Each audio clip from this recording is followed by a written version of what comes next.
30 de noviembre del año pasado, el 30 de noviembre de 2022, sale a la luz, empieza a circular el chat GPT de manera gratuita. Es la última tecnología en inteligencia artificial. Y ya se adueñó de Internet una forma de inteligencia artificial que se llama ChatGPT. ¿Está bien? Lo digo bien, deciré bienvenida. Gracias, sí, lo decís bien. ChatGPT, que es de la empresa OpenAI, que viene siendo tema de conversación obligado porque la verdad es que este sistema es capaz de hacer de todo. La inteligencia artificial ha llegado para quedarse. Expertos consideran que esta tecnología podría ayudar al desarrollo de las empresas mejorando la productividad, mientras que otros creen que podría eliminar millones de empleos. ¿Cuáles son las ventajas y desventajas de la inteligencia artificial en el entorno laboral? ¿Cuánto falta para que haya alguien que esté desde la inteligencia artificial haciendo nuestro trabajo? Bueno, Kuwait ha decidido ser pionero en este punto. No es la primera presentadora que se genera este punto, pero es el primer canal de televisión que dice vamos a adoptarlo por lo menos para nuestra cuenta de Twitter. Te presento a Feda. Bien. No la vamos a entender porque está hablando en árabe. ¿Qué dice? Video muy cortito que difundió. Bueno, hola, ¿cómo les va? Soy Feda. Voy a estar informándolos desde este espacio. Quiero que me cuenten qué tipo de información les gustaría recibir. Tecnología al servicio de la salud, con este robot que se está utilizando en hospitales para entregar medicinas y cuidar pacientes. Es un robot cuidador y vigilante que prácticamente hace de todo gracias a su inteligencia artificial y a una particular pinza que tiene en sus manos. Fue presentado ante la multitud de espectadores que estuvieron en Las Vegas, en la feria CES, pero ya está funcionando a poquito tiempo de haber sido presentado. Esta semana amanecimos con fotos que pensábamos que eran verdad. Era raro ver al Papa vestido de trapero, con una campera inflable, o el arresto de Donald Trump, ni hablar de Vladimir Putin arrodillado a los pies de Xi Jinping. Todas imágenes creadas por inteligencia artificial realista, que es la nueva característica de ChatGPT 4. Vamos a ver por qué son imágenes falsas, pero casi no nos damos cuenta. No, de hecho, la levantaron como una noticia verdadera. Digo, por alguno puede pensar, no, ¿sabes qué? Hasta que esto llegue a la Argentina. No, ya llegó en el preciso momento en que salió. Y fíjate que, aun cuando en noviembre hubiéramos dicho, che, hay que prepararse para ChatGPT, y todas las escuelas se hubieran reunido en diciembre a decir qué hacemos, si hubieran armado un plan, la semana pasada salió ChatGPT 4, el otro era el 3. Y todo lo que planeaste en el verano, ya buena parte quedó obsoleto porque ChatGPT 4 hace un montón de cosas que el anterior no hacía. Y esto rompe todo.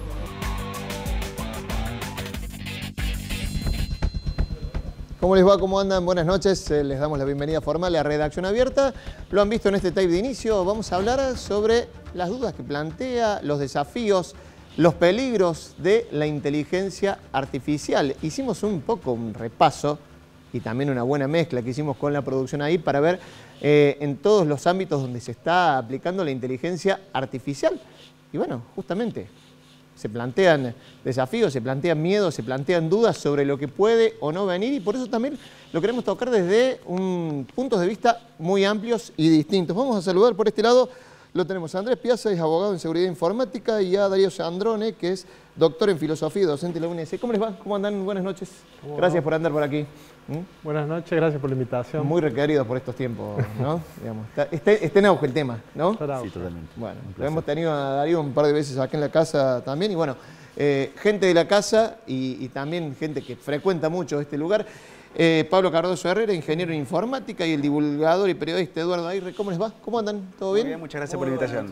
Bueno, yo digo, hicimos un poco una ensalada como para mostrar por todos los ámbitos donde anda la inteligencia artificial. Y uno dice, da por descontado, parece que se supiera que es inteligencia artificial. Inteligencia artificial, ChatGPT, bueno, y se nos empiezan a mezclar las cosas. Defínenmelo en pocas palabras. Empieza, no sé, ¿querés empezar? Sí, Pablo? dale, mira, viste la aplicación, para que sea muy claro, la aplicación de WhatsApp, la aplicación de Instagram. Bueno, es una aplicación, es un software que simula cómo el ser humano empieza a dialogar o a interactuar con ciertas actividades, ¿no? Específicamente lo que desató esta bomba, que es ChatGPT, que es una inteligencia artificial encargada de charlar o dialogar como si fuera un humano, bueno, lo que hace es justamente ser programada para que no vaya directamente a hacer actividades puntuales, sino que diversifique esa actitud o esa forma de actuar y vaya aprendiendo del contexto. Eso es lo que lo diferencia de otras aplicaciones como WhatsApp e Instagram, que yo en Instagram pongo me gusta y ya sabemos que es un me gusta y va contando los me gusta y no sale de eso, pero la inteligencia artificial va un poco más allá porque puede aprender, automodificarse incluso e ir un poco más allá sin que nosotros entendamos a dónde puede llegar. ¿Y por qué es este boom, Flaco? ¿Y por qué a veces, voy a hablar por mí, sí, asusta un poco? Decís vos. Tiene que ver con que, como decía recién cuando terminabas en el pase con Daniel, con la popularización de las tecnologías. Te doy un ejemplo. El año pasado hablábamos mucho del metaverso, ¿sí? Sí. Realmente no pasó demasiado con el metaverso. Hay inversiones, sí, pero muy acotadas. Todavía realmente hay como mucho camino por recorrer para que el metaverso sea una realidad tangible en el sentido de que tenga una gran cantidad de usuarios. Para que te des una idea... Vos decís que esto porque se popularizó mucho, digamos. Sí, ese sería... ¿Pero es distinto esto a todo tenía lo que por acá conocíamos para que antes? te des una idea. ¿Sabes cuánto tardó Netflix en llegar a 1 millón de usuarios? ¿Cuánto? 3 años y medio. ¿Cuánto tardó Twitter? 2 años. ¿Cuánto tardó Facebook? 10 meses en llegar a 1 millón de usuarios. Instagram tardó 2 meses y medio. ¿Sabes cuánto tardó ChatGPT en llegar a 1 millón de usuarios? Sí. 5 días. Bien, explícale para que no sepa, porque yo doy por descontado que el que nos mira sabe qué es ChatGPT. ¿Qué es? Bueno, es esta inteligencia artificial que en realidad es un modelo conversacional. No es el único. No, no es el único. Bien. Que existe, es un sistema basado en lenguaje de inteligencia artificial en realidad, que como veíamos en la intro fue desarrollado por la empresa OpenAI, que ya nos había sorprendido antes con DALL-E, que es un sistema también de inteligencia artificial, pero que genera imágenes a partir de texto. O sea, vos le pedís mediante un texto que te genere una imagen y lo hace. Bueno, esa inteligencia artificial también fue desarrollada por la misma empresa que es OpenAI. Y en este caso es un chat conversacional que está absolutamente programado para mantener conversaciones en lenguaje natural, como si fuese una persona. ¿Y a qué nos referimos con esto? Que si yo le pregunto, por ejemplo, por la provincia de Córdoba, y luego le pregunto por algunas características de la población, simplemente así, sabe que le estoy hablando de la provincia de Córdoba. ¿Me entendés? O sea, retiene el contexto, tal como hace una persona cuando estamos conversando. O sea, tenemos un tópico de conversación y no hace falta que en las siguientes frases yo le esté recordando a mi interlocutor de qué estoy hablando. Yo voy a volver a vos, funciona. Flaco, y te voy a preguntar también si es más entretenido charlar con el ChatGPT o conmigo, ponele. No sé con vos, pero con mucha gente sí. Bueno, estamos. Paso por este lado, Darío Sandrone. Hay que tener miedo, hay que estar preocupado. Lo dije en la intro, lo repito digamos, por las dudas, si alguno no lo escuchó. Yo soy un poco apocalíptico, pero bueno, no sé si me agarra medio rápido, si me pongo a estudiar las cosas me abruma. ¿Cómo lo ves vos? Sí, me parece que hay una sensación en el ambiente de inquietud, ¿no? Es decir, parece una incursión de una nueva etapa de la inteligencia artificial, porque si nos ponemos a pensar, no es una tecnología que haya aparecido el año pasado, sino que los desarrollos de inteligencia artificial, con Alan Turing a la cabeza desde mediados del siglo XX, digamos, aparece como un campo de estudio y desarrollo tecnológico, pero quizá esta nueva dimensión de la conversación o de la simulación de la conducta humana, ¿no? Que uno lo puede ver en los chats que justamente realizan una conversación, que parece ser una cosa estrictamente que hacemos con otros seres humanos, ¿no? El chat lo podría presentar la información que posee directamente y sin embargo vieron que lo va haciendo como escribiendo, ¿no? Como insinuando la sensación de que hay alguien ahí con el que estamos hablando.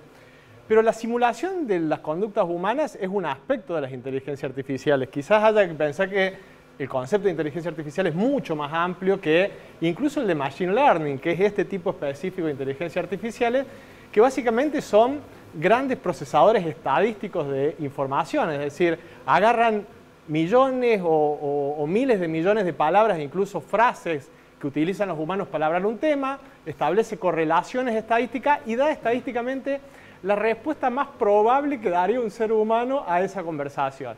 ¿A esa conversación sobre qué? Sobre cualquier cosa, ¿no? Y ahí me parece que también es el otro salto que se está dando de esta idea de generalidad, ¿no? Le puedes preguntar de derecho y te responde, le puedes preguntar de biología y te responde, le puedes preguntar de filosofía y te responde.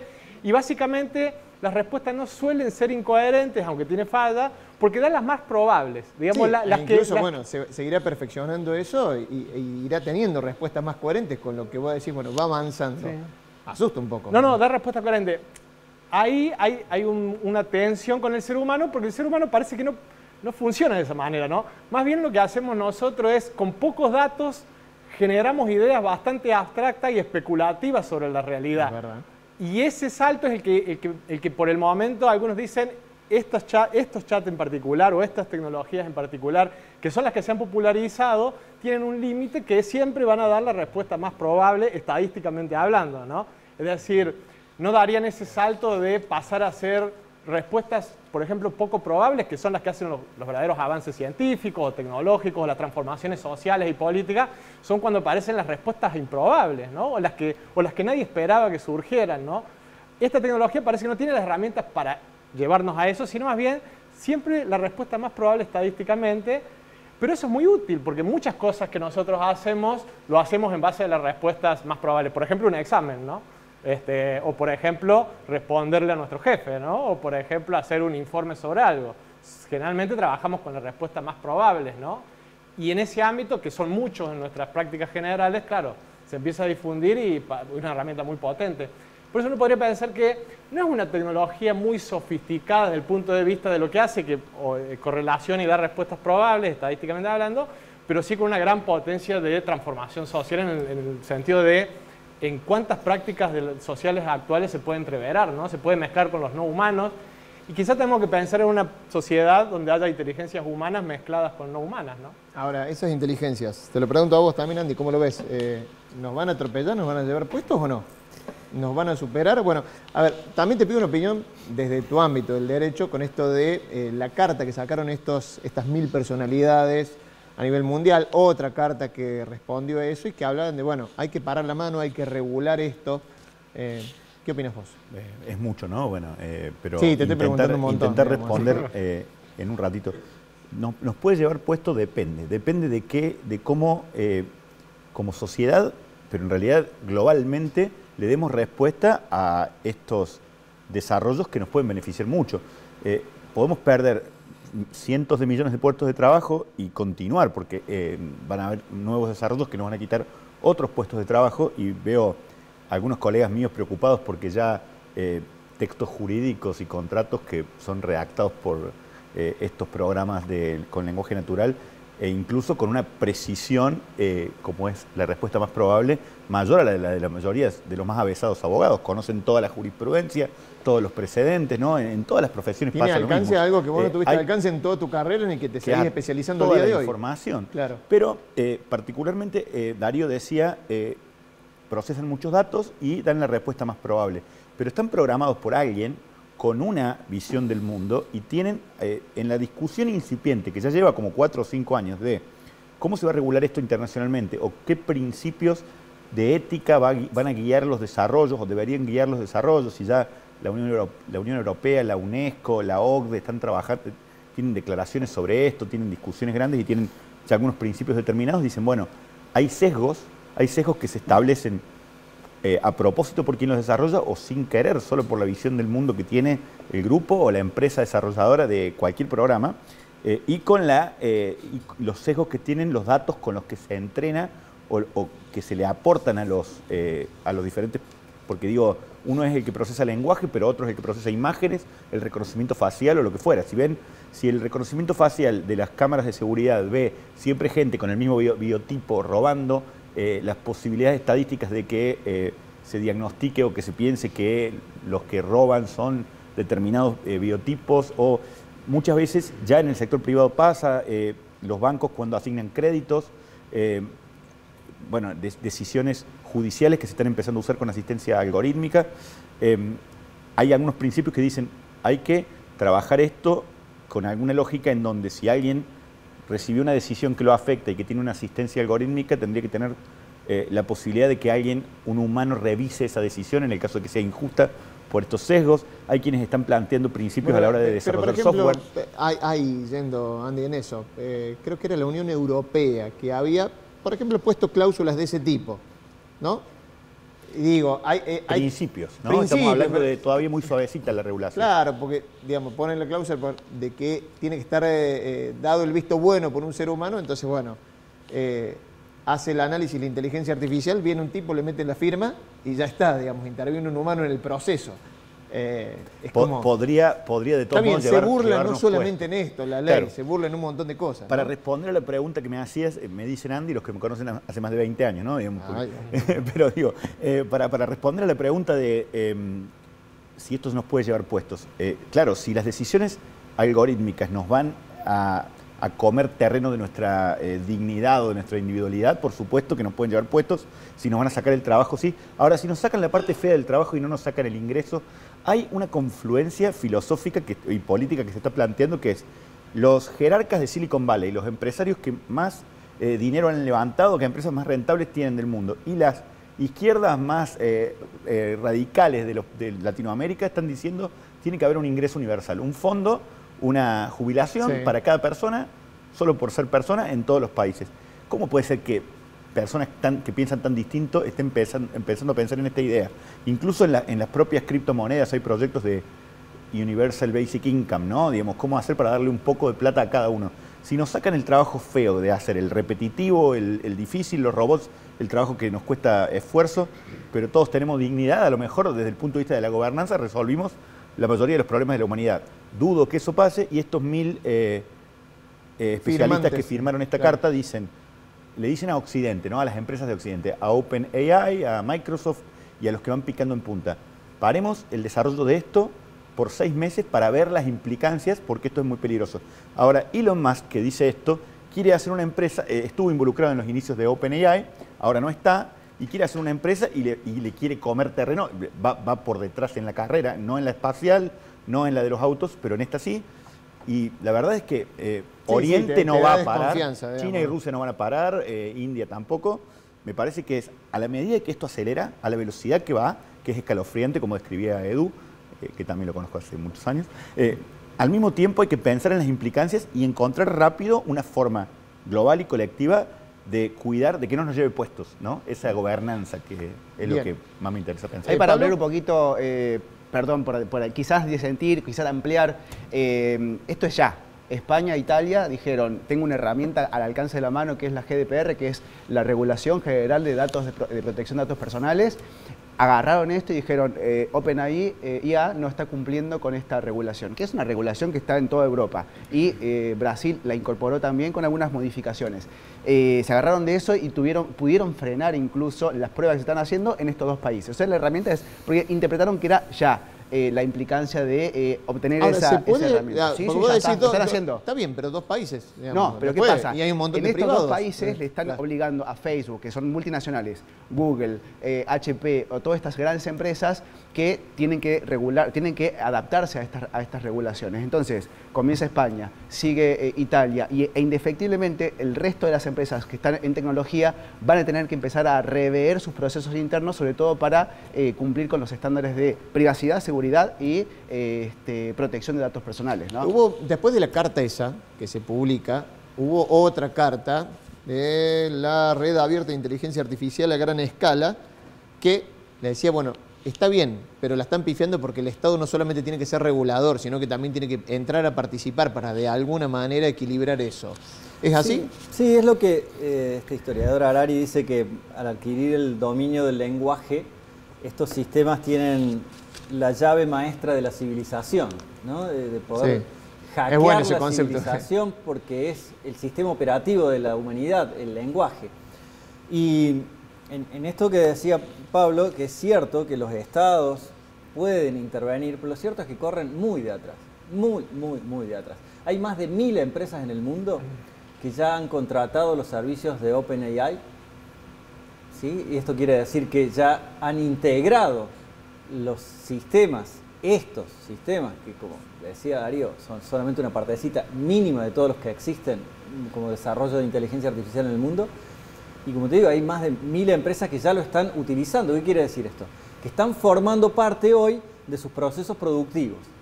¿Qué puede pasar con esto? Como decía Andy, que haya reemplazo de mano de obra, sin duda.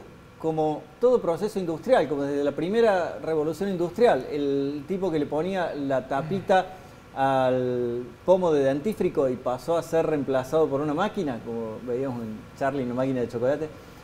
Bueno, tal cual, o sea, esto se va a dar. Entonces, el Estado lo que tiene que tratar es, de alguna vez, de ponerse un paso al frente para ver qué va a hacer en la reconversión laboral de toda esa fuerza que te aseguro que va a quedar afuera del mercado laboral. ¿Vos, Darío? ¿Cómo Sí, yo me permitiría disentir con Harari. ¿Puedo disentir con Harari? Sí, total no está acá, digamos. Digo, lo podemos llamar, pero... No estoy seguro que estas tecnologías hayan dado con la clave del lenguaje humano, ¿no? Yo creo que eso es una afirmación bastante precipitada. Yo creo que lo que hacen es, más bien, encontrar relaciones estadísticas y correlaciones estadísticas de cómo los humanos se comportan cuando usan el lenguaje, ¿no? Es decir, cómo hablamos, qué palabras usamos y qué palabras usamos relacionadas con qué otras palabras, y en esa correlación pueden simular un poco el comportamiento que tenemos nosotros cuando hablamos. Lo cual no significa que haya una teoría del lenguaje que haya sido descubierta por los diseñadores de esta tecnología. Ahora, ojo, y que encarnen, ¿no?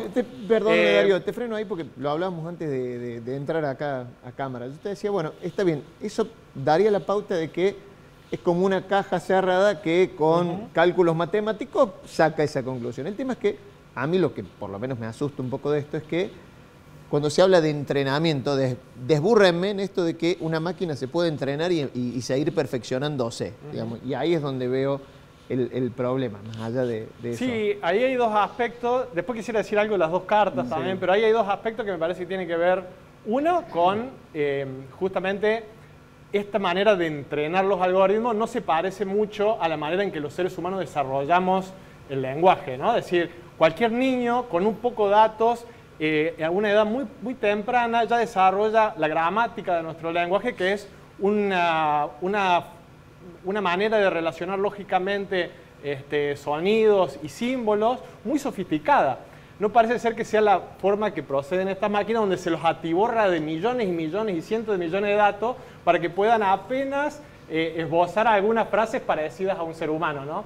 Lo cual no significa que en algún momento no llegue a ser exactamente, digo, no necesariamente las máquinas o los humanos tenemos que llegar al mismo comportamiento lingüístico de la misma manera. Claro. Llegamos por dos lados diferentes. Pero parece que ahí hay por lo menos una diferencia y que lo que se logra es que simulen a hablar como nosotros, pero no que usen el lenguaje que tenemos, igual, que es otra manera. Y la otra cuestión es que justamente, ¿cómo lo logran? Bueno, con una serie de correlaciones estadísticas que logran, de las cuales, y ese es el punto, los propios diseñadores de esa máquina en un momento ya no pueden seguirla. Es decir, los propios diseñadores no saben la manera en que esa máquina va a seguir evolucionando, ¿no? Y eso es lo que aparece, por ejemplo, en la carta del Institute of Light, digamos, la que firma Elon Musk, diciendo, ya ni siquiera los propios diseñadores saben cómo va a evolucionar y el devenir de esa máquina, por eso piden parar.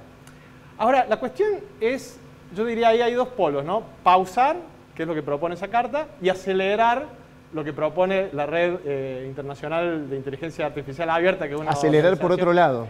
Sería. Acelerar, digamos, ¿qué es más seguro? Que los estados nacionales suspendan todos los laboratorios que están desarrollando inteligencia artificial. Lo cual hay poca probabilidad de que le den bola, ¿no? Lo cual significaría que personas como Elon Musk no van a hacer nada en estos 6 meses, siendo que ya fundó una empresa, al día siguiente que firma la carta ya fundó la empresa.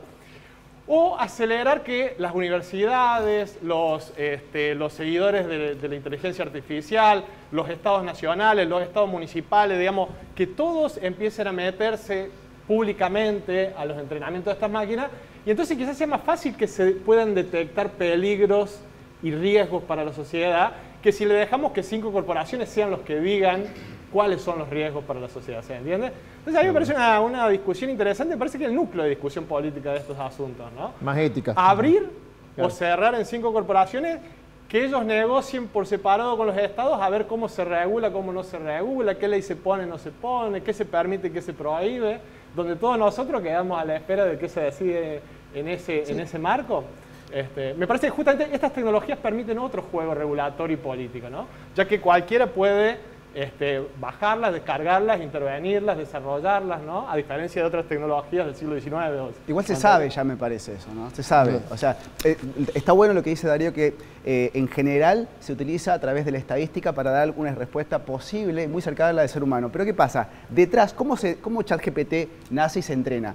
Nació y se establecen reglas. Vos tenés que ir por este camino, los desarrolladores pusieron regla A, B, C, 1.000.000 de reglas, pero hay reglas precisas y concretas. ¿Quién la conoce? OpenAI, porque nosotros no la conocemos y no son públicas. Menos ahora que le compró gran parte de Microsoft, menos todavía. Estas reglas se establecen y al principio se establecen dos formas de entrenamiento. Entrenamiento de forma de cómo hablar como un ser humano y después cómo especializarse en diferentes áreas. Se agarró a 100 especialistas en informática, derecho, salud y se los puso a interactuar con la herramienta para ver qué tan precisa era la respuesta de las búsquedas que hacía en Google o de lo que sea. Si te da una respuesta correcta, por ejemplo, se me está muriendo el perro, ¿qué hago? Porque tiene tal síntoma. Si te da una respuesta correcta, te daba 10 puntos. Y así te va dando, jugando con los puntos, con el puntaje. Y así va aprendiendo la exactitud de la especificidad de la parte científica. Y después la parte de los cómo se relaciona con los humanos y va aprendiendo con los usuarios comunes y corrientes. ¿Qué pasa en esto? Cuando Microsoft pone mucha plata, puso mucha guita en OpenAI para incorporarla en todas las herramientas que usan como Excel, Word y demás, se cerró automáticamente eso. ¿Y qué pasa? Nosotros como usuarios no tenemos la forma de ver cuáles son las reglas que están poniendo estos programadores, hacia dónde va esa codificación y algo muy sencillo como por ejemplo en regulación en la Unión Europea o en el mismo Argentina, decir, bueno, que se establezcan las empresas con herramientas de inteligencia artificial, pero no importa que no sea el Estado, que sean las universidades que empiecen a auditar cuáles son esas reglas, hacia cómo se genera incluso cuáles son esas reglas principales y después hacia dónde va esa codificación o ese entrenamiento justamente para que no haya un sesgo ni científico, ni ideológico, ni siquiera político. Bueno, un detalle. El debate siempre, ¿no? Regulación o no. Un detalle. En ese criterio de no se sabe qué hay o no se sabe con qué criterio se desarrolló, una de las reglas o otro de los principios que están casi consensuados en la discusión pública, no quizá entre las 5 corporaciones, es el de la transparencia algorítmica, que es también parte de algo que ya se venía hablando hace mucho y también él citaba seguridad, privacidad, las normativas. La GDPR, la normativa europea, hay un proyecto en Argentina que se le quiere parecer, era la regulación modelo, la más avanzada, bueno, ya con la inteligencia artificial y lenguaje natural parece que queda un poco atrás, hay que hacer una más moderna que incorpore esto, pero sin dudas tiene que haber un gran debate para hacer valer la seguridad y la privacidad, son centrales, ya no es más que te pueden ingresar a tu cuenta bancaria con alguna ingeniería social, hay deepfakes, ¿no? Gente con tu cara y con tu voz diciéndote transferime que mañana te puedo, no es que ya hay, ¿no? Puede haber, transferime que mañana te lo devuelvo y ese tipo de cosas, tiene que haber refuerzo en seguridad y privacidad.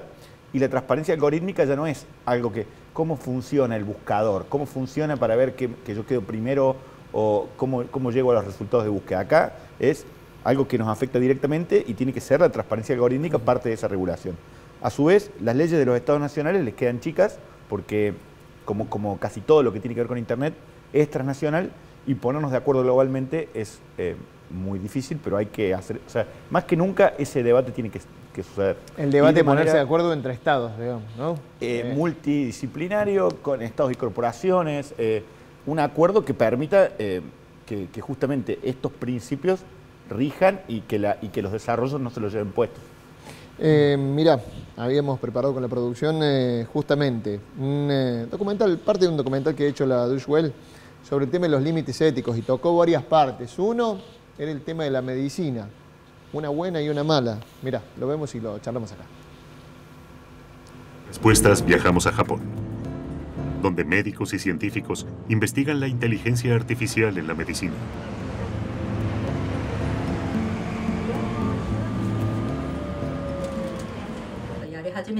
Ayako Yamashita, de 69 años de edad, estuvo a punto de morir hace 2 años. Le diagnosticaron leucemia. Todas las medidas terapéuticas fracasaron. Los médicos estaban desconcertados hasta que pudieron diagnosticar la enfermedad a través de un sistema de inteligencia artificial. La inteligencia artificial literalmente le salvó la vida. una persona hubiera necesitado 2 semanas para diagnosticar la enfermedad. El sistema de inteligencia artificial lo logró en 10 minutos. ¿Un mundo sin médicos? Difícil de imaginar.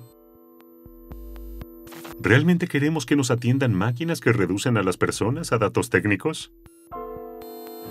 ¿Estamos camino a un mundo donde los médicos serán superfluos? Lo hacemos con esta parte, esta disciplina, pero se puede aplicar tranquilamente a otras. Una resolución de, por ejemplo, el diagnóstico de una enfermedad terminal en 10 minutos, juntando todo el conocimiento. Ahí parece un instrumento que sirve mucho a 2 instituciones médicas de Japón. Después lo que se plantea es, bueno, ¿y si reemplazamos a la gente o no? Sí, ¿Ese es el debate o hay otras cosas también? Yo creo que o uno de los debates. El caso sirve para un poco lo que hablamos recién de lo amplio que es el concepto de inteligencia artificial, ¿no? Si uno piensa a qué llamamos inteligencia, uno puede decir, bueno, es una capacidad originalmente de los seres humanos de resolver problemas en con diferentes complejidades en el entrelazado de diferentes sistemas, ¿no? Que tenemos el sistema biológico, tenemos el sistema físico, tenemos el sistema psíquico, tenemos el sistema social, y resolver problemas inteligentemente es ver cómo se relacionan las variables que tienen todos estos sistemas, ¿no? Bueno, no cabe duda que hay hoy en día poder de cómputo para que la relación que establecen determinados signos del cuerpo con determinadas patologías sean computadas mucho más potentemente que lo puede hacer un ser humano con una inteligencia artificial. Ahora, yo notaría la diferencia que hay entre esa tecnología y un chat en la computadora al que vos le preguntás cómo hacer un trabajo práctico, ¿no? Es decir, me parece que ahí hay un producto comercial que eso explicaría también la popularización rapidísima, porque nos permite más bien resolver problemas de la vida cotidiana que tiene que ver con el lenguaje, sobre todo escrito u oral, que no es experto, ¿no? O sea, esto estamos hablando de inteligencias artificiales, claro, que operan en un sistema muy restringido, por ejemplo, el sistema médico, y que tiene un nivel de sofisticación que entrelazado con la inteligencia humana, claro, no excluyendo, porque rápido la pregunta es, bueno, sí médico. ¿Por qué esa pregunta? Digo, entrelazado con la inteligencia humana puede llevarnos a un mundo de posibilidades mucho más rico que el que tenemos, muchísimas. Bueno, el corte lo hice a propósito, digamos. Ahora, si la respuesta es, si la respuesta es vamos a hacer un robot y vamos a echar a todos los médicos, ¿quién toma esa decisión y por qué ir por ese camino? ¿Y quién interpreta el diagnóstico? El diagnóstico lo interpreta alguien que sabe, que sabe leer el reporte, ¿no? Digamos, en ningún lado sobran médicos. Lo que va a hacer es va a haber mayor alcance, o debería haber mayor alcance del servicio, y eso solo debería ser positivo con una correcta gobernanza. ¿Sabes lo que pasa? Que estos sistemas lo que todavía no pueden hacer, y que es tal vez el paso siguiente en la evolución, es lidiar con lo imprevisto. Eso lo puede hacer un ser humano y estos sistemas todavía no. ¿No pueden? No pueden lidiar con lo imprevisto. Ellos están entrenados con una serie de miles de millones de parámetros, pero como bien decía Darío, si pasa esto, me han indicado que lo más probable que yo tenga que hacer es esto. Ahora, si sucede un imprevisto, estos sistemas todavía no tienen la capacidad que sí tienen los seres humanos de poder, relacionando experiencias pasadas con intuición, con emociones, con sensaciones, poder tomar una decisión. Sí, quizás no con emociones e intuición, pero sí con los datos que ya tiene. Yo con ChatGPT empecé y estuve hasta 2 horas charlando y lo arrinconé hasta cierto punto en que lo hice relacionar cosas que ni siquiera lo googleé, nadie había relacionado. Con la serpiente emplumada de los aztecas y Odín, en qué mundo se cruzarían y cuáles serían las características similares de cada una de las... O sea, nadie se preguntó ese tipo de cosas y empezó a relacionar y te dio una respuesta. Jugué con ese imprevisto. Quizás no tiene emociones, quizás todavía le falta eso que nosotros los humanos tenemos. Sí, lo que pasa es que el imprevisto, para mí, Flaco, también, el imprevisto es algo que pasa para lo que también puede estar programado, porque tiene miles de combinaciones, ¿o no? Infiere, capaz que es mala o buena, pero la infiere. algo muy interesante que el otro día lo escuché, no es mío, pero decían que quizás una máquina puede ser mejor que un humano, pero nunca va a ser mejor que un humano con una máquina. Entonces hay que ver esto como una herramienta más, como un instrumento que ya nos ha pasado en el pasado. La calculadora, la computadora, ya tuvimos esta experiencia que dijimos vamos a quedarnos sin trabajo y demás. Quizás dentro de 30 años, quizás 15 años, los trabajos que tenemos ahora como informáticos no van más. Incluso los mismos desarrolladores que están acá están con mucho miedo, porque realmente el ChatGPT te puede dar el código de lo que vos le pidas en lenguaje natural. No hace falta quizás ese nexo. Pero van a haber muchísimos. Hay un trabajo ahora que incluso se paga mucha plata en Estados Unidos, en el resto de Europa, que es cómo hablar, o sea, cómo hacer el interlocutor de una inteligencia artificial como ChatGPT. Es decir, decirle las palabras correctas para obtener el mejor resultado en esa conversación. Nadie estudió para eso, pero bueno, ya las empresas lo están pidiendo. ¿Conocen el ejemplo de Réplica? Que es un chatbot que sirve para charlar, impulsado por inteligencia. Yo la verdad que me desayuné ahora, veamos. Interesante porque tiene que ver con esto también, ¿no? Decíamos, los imprevistos, que parezca o por lo menos que simule algún sentimiento. Mira, se trata de una persona que lo desarrolló cuando murió su compañero. Y a partir de ahí creó una aplicación de chat con la que podés charlar, pero charlar cosas de la vida y demás. Mira, fíjate y lo charlamos. Mi novio de Moscú. El año pasado vivimos juntos aquí en San Francisco. Trabajaba en su emprendimiento y yo en el mío. Intentamos juntos encontrar nuestro camino aquí en San Francisco, en esta nueva fase de la vida. Era un visionario increíblemente talentoso. Entonces, su visa se venció y fuimos juntos a Moscú para renovarla. Cuando cruzaba la calle fue atropellado por un coche y murió. Organicé el funeral y volví a casa. Y luego tuvimos la idea de hacer un bot de charla para él. Un programa de inteligencia artificial con el que puedes hablar para poder recordarlo. De ahí surgió la idea de que todos necesitamos un amigo para hablar. Para mí ese era Román. Así que pensamos que tal vez podríamos construir una versión automática para todos.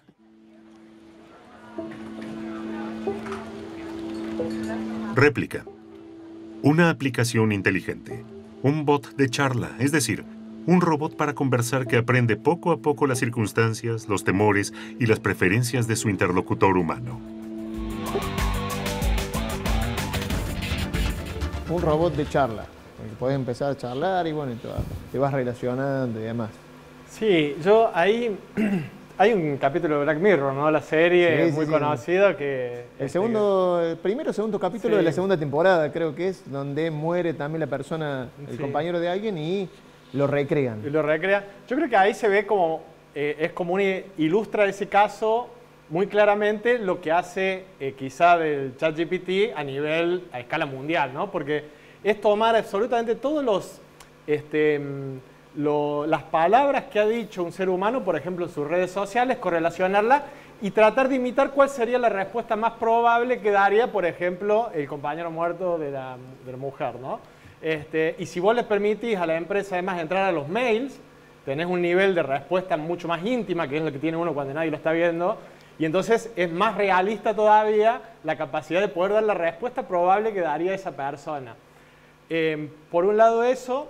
Entonces, imaginemos que esto, en vez de hacerlo con una persona, lo haces con millones y millones de personas en el mundo, de los cuales muchos son abogados, otros son biólogos, otros... Bueno, entonces empezás a tener una diversidad de ámbitos en los que podés dialogar. ¿Qué es lo que hace el ChatGPT, no? Puede hablar como un biólogo, como un médico o como un abogado, ¿no? ¿Por qué? Porque no es una persona como en el informe, sino millones y millones en diferentes ámbitos. Y ese quizás sea el interés de hablar con ese chat, porque podemos hablar con alguien o con algo que tiene información que nosotros no tenemos, por ejemplo, de biología, de medicina, lo que sea.